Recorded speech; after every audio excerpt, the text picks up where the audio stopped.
Hello, my name is Marcus. I'm the compiler of a collection of therapy quotes entitled 1001 Windmills of the Mind, a collection of advanced self-help quotes taken from so-called psychoanalytic or psychoanalytic perspective, which long ago, as I understand, is referred to by some, and perhaps many, as philosophical medicine and narrative medicine.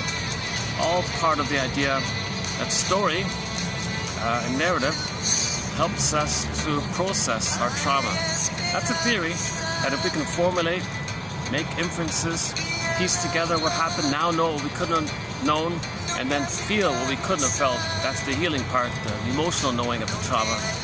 That's called abreaction, catharsis, emotional release, emancipate yourself from this past, this haunting, this haunted heart, this albatross, this weight, this thorn called arrested development, stunted development, the rest of our feeling self couldn't stay with us. We had a feeling self called the budding beauty, the emerging self, the authentic self. That's the feeling of being real and alive in the body, your ontological self, your whole within self. We live to the extent that we have this I.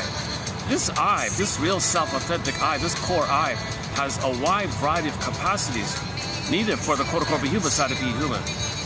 You can make intimacy, you can bring heart to the body and intimacy, you can make I statements, and you can communicate person to person, called Freud and Freude, delight in each other's happiness and growth. There's a pleasure and meaning when you express what's unique about your I. You're going to be aware of what's unique about your I, and you express that's called meaning and pleasure. You have the ethics, morality, and virtue. If there's a mistake, you can articulate you feel badly, and what you did that you feel badly, but you can specify this is the things you did that you feel badly. Share all that, and you're really sorry, and you won't do it again, kind of thing. So you have the ethics to make an apology, the feeling to make an apology, and you're okay because you have esteem, you have an identity to make an apology. I feel sorry. It's going to mean either. Losses is a key one. The person doesn't have an I. How do they say to themselves, I felt a loss, that was a loss, I felt a loss. There's no I. So a loss takes place. You can't process, you can't assimilate, you can't admit it.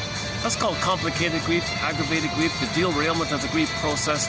It can often lead to melancholy, pathological nostalgia, where you're kind of haunted by this. You're kind of haunted by this inability to grieve and mourn. So what are the images of ghost?